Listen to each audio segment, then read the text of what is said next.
Vice President of the Administrative Council, Rector, Governor, Mayor, Ambassadors, members of the European Parliament, ladies and gentlemen, above all, dear students.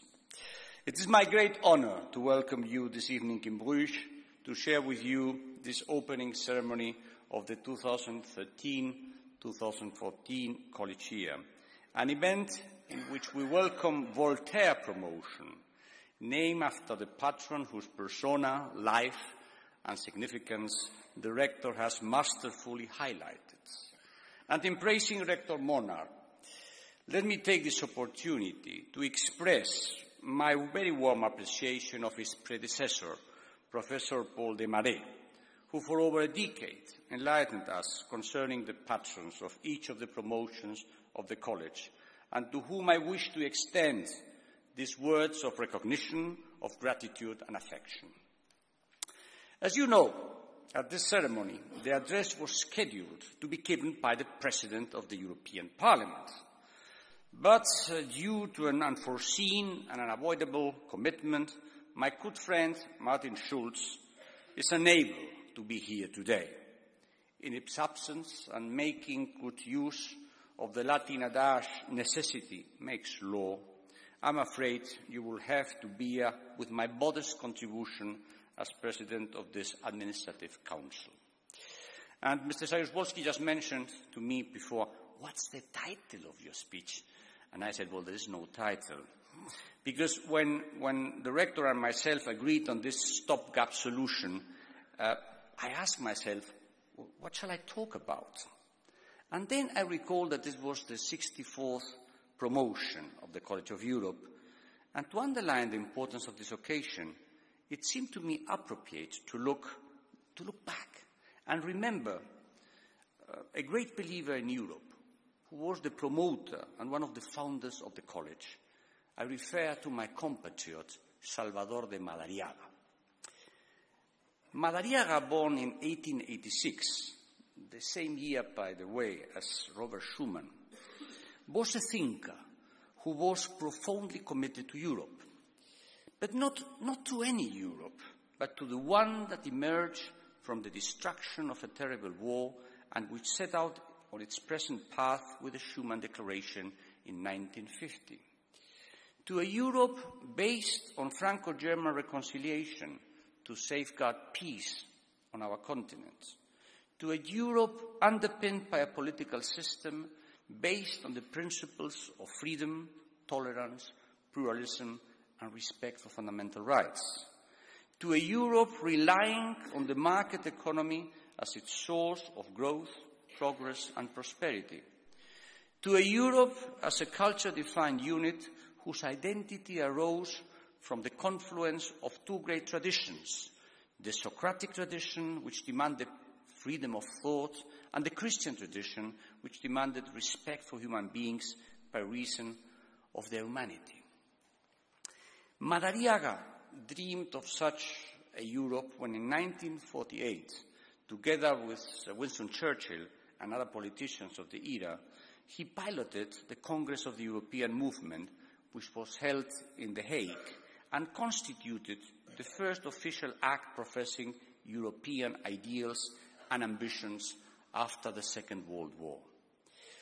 At that moment, everything remained to be done. Germany was still occupied by the Allied powers. The former Soviet Union threatened to extend its influences to the countries of Central and Eastern Europe, which would become, a few years later, l'Occident kidnappé, as beautifully titled in the essay by Milan Kundera. The people of Europe, famished and decimated by war, needed a path of hope. At that time, they found it. And exactly 30 years after the Hague Congress, Salvador de Madariaga passed away, shortly after receiving the Charlemagne Prize, which is a kind of Nobel Prize for European integration.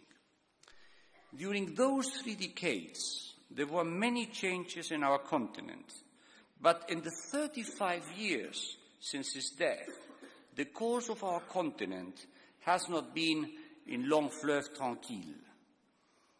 And I wondered, if we had a gadget like H.G. Wells' time machine, and Salvador de Madariaga were transported to this hall on a day like this, what would the founder of the College of Europe think of present-day Europe? What would he miss? What would he find frustrating? What would he hope for?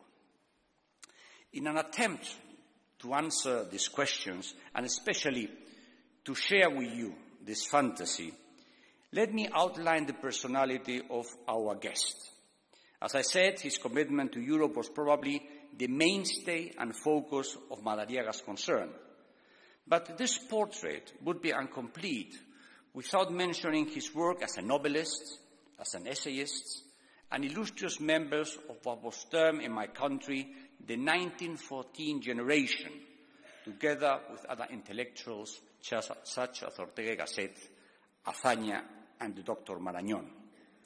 Let us also acknowledge his foray into public life as Minister of Education and Justice for the Spanish Republic in the 30s, his activism in the League of Nations, an attribute he shares with Jean Monnet, his exile after the Civil War, and his passion for study and learning that led him to teach at several universities in Europe, and especially at Oxford. So, let us imagine someone who preached reconciliation as the necessary basis for reconstruction couldn't but feel proud of the successive enlargements of our union. When Madariaga died, the 6 founding members of the original communities had been joined by 3 more. Today's union are 28. I have the notion that our guests would have been especially pleased with the accession of Spain and Portugal in 1996. Madariaga had contributed decisively to the first political reconciliation of what we call Las Dos Españas, the 2 Spains, after the Civil War, with the Congress of the European Movement held in Munich in 1962. He expressed the idea of reconciliation as a precondition for the Union in beautiful words that I should like to quote. He said, "Those who once chose freedom and paid the price of land, and those who chose land and paid the price of freedom have come together to seek the path for all to enjoy both land and freedom."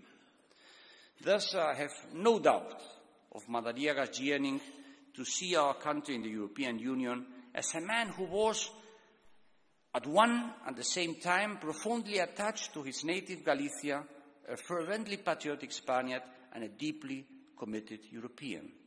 And neither do I have the slightest doubt that he would be very satisfied with the major enlargement that took place from 2004 to 2007, when we were stitching together the two Europes, to use the expressive statement of my good and well-remembered friend Bronislaw Geremyk. The Europe of 1978, upon which Madariaga last gazed, is far removed from that of today.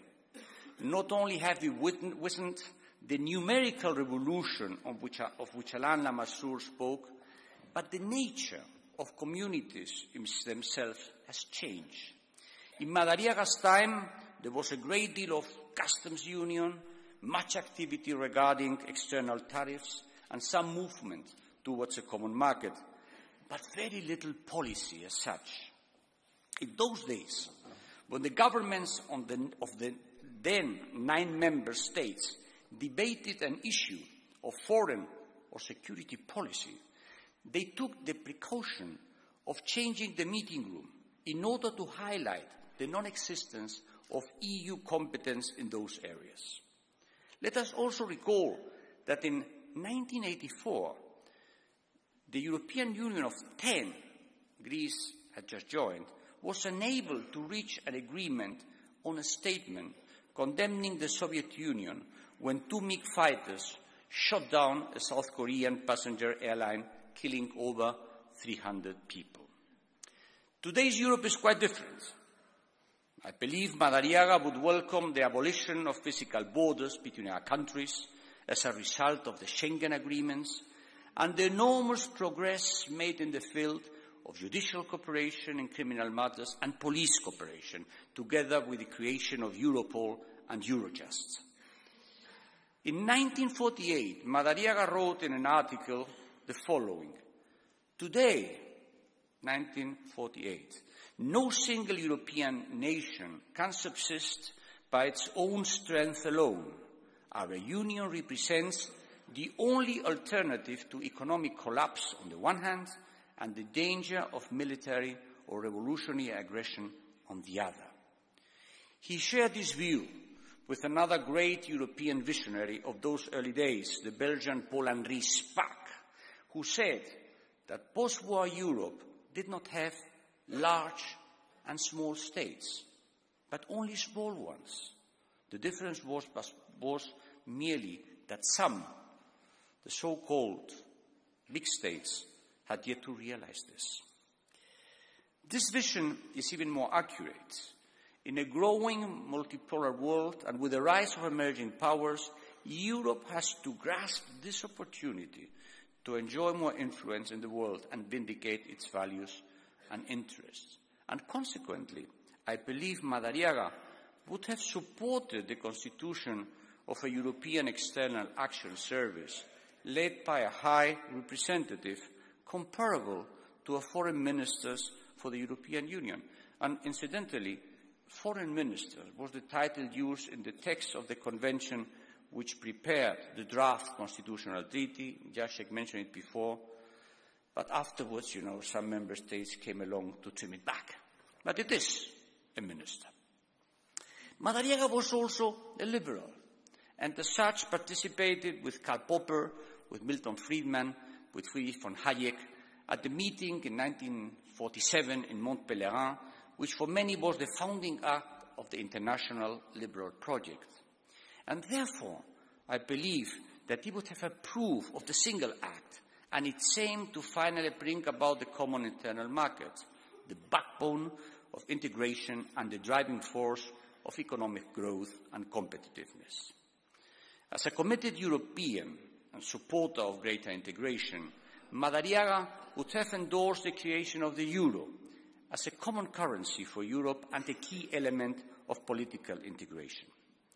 I believe, too, that he would have applauded the drafting of a Charter of Fundamental Rights of the European Union, such as is contained today within the Treaty of Lisbon, and whose first article proclaims the dignity of the human person is inviolable, a principle dear to Madariaga's heart. Trained as an engineer, Madariaga, like many of us, could not have remotely foreseen the technological revolution that has taken place in the last decades. In thinking of the quantum leap it has provoked from our past to our present, I am reminded of the following anecdote.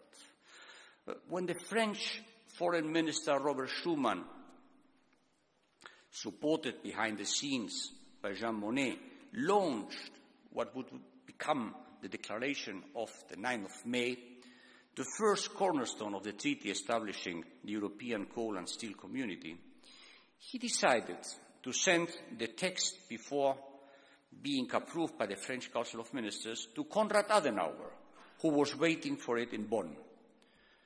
The medium of communication used was that of a courier who took a train from Paris to the German capital, where the document was delivered.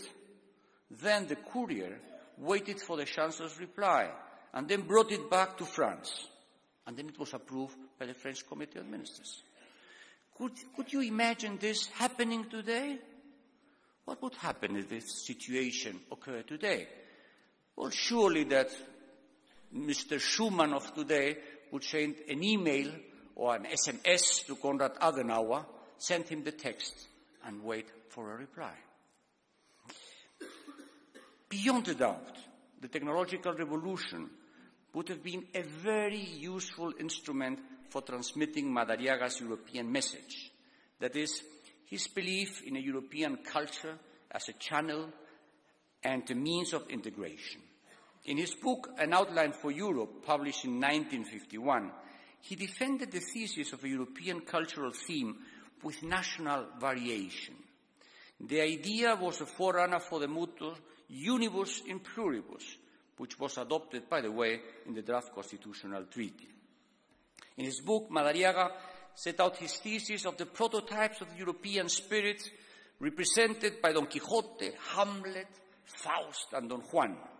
In his view, the construction of Europe is not a rational contrastivist endeavor, but one calling for patient resolution, as with the cathedrals raised in medieval times, sustained and inspired by diverse contribution over the centuries, but established firmly on the solid foundations of a common culture.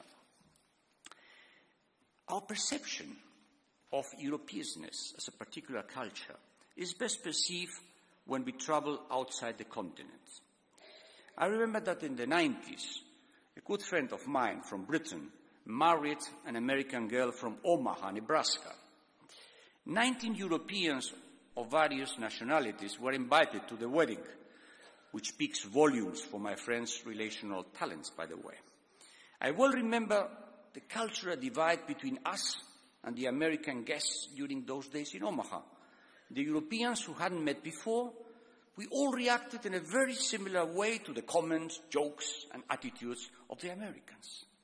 I realized then that there existed a very definite feeling in common between a Finn, a Greek, and a Spaniard, which was much stronger than the faint dividing lines of national borders.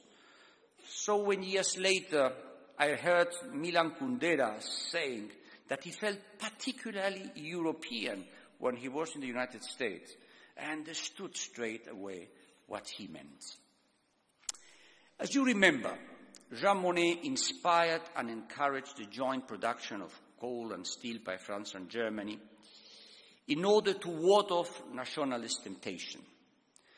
But possibly, the most important effect of this initiative consisted in getting yesterday's enemies working together. Familiarity breeds contempt, to change the saying around. Well, Jean Monnet thought, and I believe, and history has proved him right, that the best way to avoid a Third World War lay in making enemies friends. And while Monnet achieved his goal by focusing on economic matters, Madariaga did so in the field of education, and the College of Europe is an impressive showcase for his initiative. By bringing together in one place, in this beautiful city of Bruges, Mr. Mayor, students from different countries whose fathers had fought in opposing trenches, Madariaga sought to heal the wounds of the past through mutual understanding and cooperation. In other words, through love, as professed years later by Denis de Rougemont, another great intellectual of comparable caliber. Madariaga, I'm sure, would have been today especially proud of our Natolin campus, a showcase for freedom and excellence, which owes a lot to the perseverance of Jacek Saryusz-Wolski and the talent of Rector Osnieka. And I want to pay publicly tribute to you, dear Jacek. For these reasons, I think Madariaga would have supported all the programs the Union has introduced to facilitate movement, language learning, cultural exchanges, and joint projects among European universities. And very especially, he would be very proud of the Erasmus program, which has provided the opportunity for so many European students to realize the same dream as was fulfilled by those who arrived in Bruges in 1950. Madariaga would think, like many of us, that Erasmus has helped to create more Europeans than any number of political speeches or summit meetings, because this program represents Europe as its best, the Europe which adds value to training and to mutual understanding and awareness amongst Europeans. That said, let me return to the question of Madariaga's thoughts to underline his critical, non-conformist spirit. Given this outlook, what would Madariaga think of the direction our union has taken in the recent years? What verdict would he reach on the changes undergone by our institutions? He would surely be surprised, and pleasantly so, by the authority of the European Parliament, which has been transformed over these years from a very subordinate consultative assembly to a real parliament enjoying powers equivalent to those of the Council. He would have been impressed by the leading role played by the European Council, as exemplified by its having met 6 times a year, becoming de facto the most powerful decision-taking body within the Union. He would probably regret to witness the diminished presence of the community method and the resulting upsurge in intergovernmentalism. And he would surely advocate strengthening the irreplaceable role of the European Commission as the guarantor of the general interest. He would also defend its monopoly on the exercise of legislative initiative and demand respect for its collegiate nature when adopting decisions. He would also be struck by the long hours' work and the enormous effort expended by its institution to overcome the economic and financial crisis of these last years. I'm sure that, being a pragmatic person, he would readily accept the explanation given by President Van Rompuy, in whose graphic words, in mid-ocean and buffeted by the storm, that is, the financial crisis, we have discovered that there are insufficient lifeboats, that is, institution of economic governance, and that we must extemporize them as best we can. He would understand this, but on the other hand, our protagonist, our guest this night, in the manner of Teilhard de Chardin, would also favor rising higher to see more clearly and seek to discriminate voices from echoes, in the words of a Spanish poet. Madariaga would probably consider that Europe has lost the thread and is unable to weave a narrative that is compelling enough to engage its citizens. Such a narrative has existed in the past. In the late 40s, the founding fathers of Europe conveyed the message that the course of Europe was one of reconciliation and peace, in contrast to the nationalism that had led to the most terrible of wars.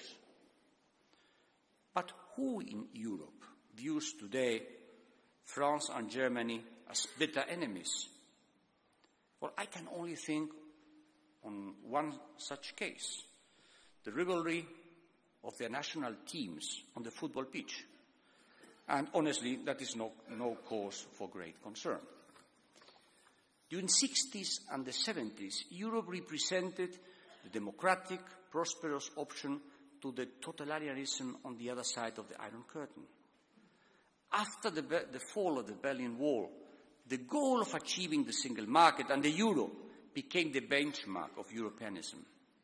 In the early 2000s, the narrative became somewhat less clear-cut, and Europe was called upon to provide added value. You remember, in the words of Tony Blair, Europe has to deliver. But 15 years later, we have, Madariaga would think, no narrative, no inspiring message to engage Europe with its citizens, but just a clash of discordant voices which use Europe sometimes as a punchbowl and blame it for all their complaints.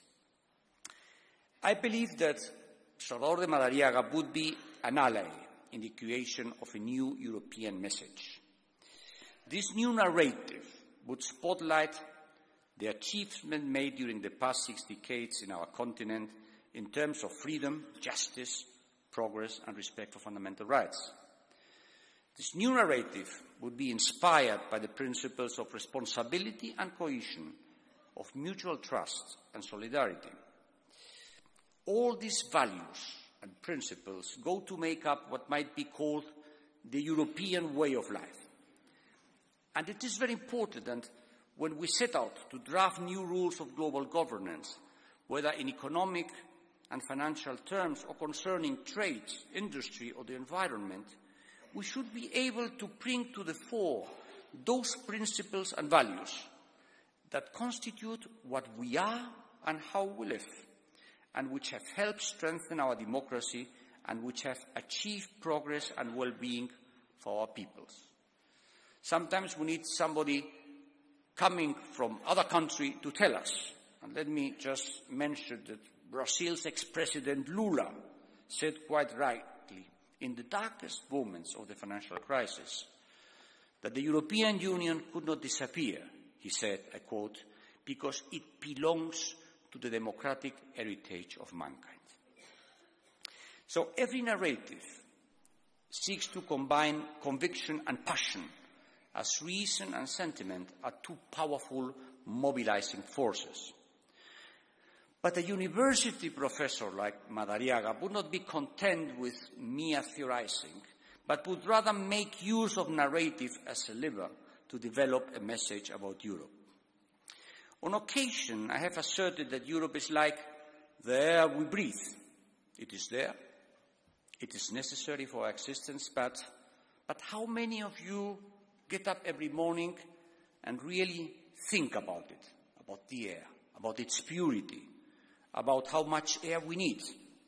None of you. Me neither, by the way. What do we do? One deep breath and hope so. That's it. We go for a cup of tea. Well, similarly, Europe is part of the everyday routine of our existence. Even though, according to a latest survey, only 43% of us know what it means to belong to the European Union, and 48% of us are unaware of our rights, the fact is that we are Europeans, albeit without realizing it. And even though we only very rarely perceive the presence and the influence of Europe in our lives. Let me explain what I mean with a personal experience. Some time ago, I had to take my daughter, young daughter, to school because the German girl who usually went with her was ill with peritonitis. This girl was admitted to the emergency department and was operated on the very next day, after merely presenting her German health insurance card. That experience reminded me of a time, several decades previously, when as a child I accompanied a friend who had broken his arm to an English hospital, and before anyone would look at his arm, he had to pay a deposit of however many sterling pounds the regulations required. The difference between the two cases, various decades, is called Europe. Let me go back to the story. The mother of our German girl arrived immediately when she was told her daughter was in hospital. And on arriving in Madrid, she told me that the flight from Hamburg to Madrid had cost 89 euros. I remember then the more than 500 euros I used to pay 14 years ago when I had to fly from Madrid to Brussels.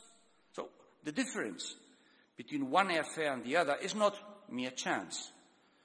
No, the difference has arisen from the disappearance of monopolies and from opening up the skies to competition. The reason for this change also has a name, and that name is Europe. And that morning when I was preparing breakfast for my daughter, I saw the wrapping of a drinking chocolate container which specified a list of conditions satisfied in accordance with European regulations to protect consumer health. These regulations being the same in all European countries. Again, Europe. And later, we took a bus, proudly proclaiming its low emission status. Low emission status, of course, in accordance with European regulations. Again, Europe. And once we arrived at Ines' kindergarten, I found that the toys she and her friends were playing with all bore labels certifying their compliance with European standards. So, again, Europe. Within a few years, I thought, those young children will have an opportunity that my generation never had. One day, It will be able to cross international borders without waiting in lengthy queues, without having to show a passport, without having to obtain foreign currency in order to study a degree at a European university. And I could add endless further examples from the everyday lives of the people of Europe. Very soon, ladies and gentlemen, my dear students, we shall have a good opportunity to develop a new European narrative and to spread the word about Europe. I refer to the forthcoming elections to the European Parliament, to be held next May. There is one idea of Madariaga that I often repeat. He said, Europe will not be a reality until it is within the consciousness of its citizens. Those same citizens may be tired. Perhaps they are disheartened by the severe economic crisis we have undergone. Those same citizens feel, sometimes with dismay, the slowness of the Union in taking decisions that will affect their lives. This is all true, but the fact remains that European integration remains the most beautiful utopia of the 21st century. And like all utopias, it is in need of people who can combine farsightedness and ambition to bring it about. And it is not populist or Europhobe attitudes that will create a European edifice. Such attitude can destroy, but they cannot create. In this time, Europe needs responsible citizens who are capable of electing politicians with heads and hearts to face and overcome the challenges facing our continent. And in conclusion, let me just give you one final thought. In the year 2010, Professor Derungs devoted an essay to Salvador de Madariaga, whom he termed an unknown European. Madariaga, our guest tonight, may not have received the popular recognition he warrants, but for those of us who admire his work, who know his dedication and who respect his intellectual insights, today, 35 years after his death, he continues to be a beacon, powerfully illuminating the decisions we must take in difficult times. And someone like this, believe me, deserves the recognition of us all. And that, no more, but not less, is what I have tried in all modesty to convey in this opening session to welcome the Voltaire promotion. Thank you very much for your attention.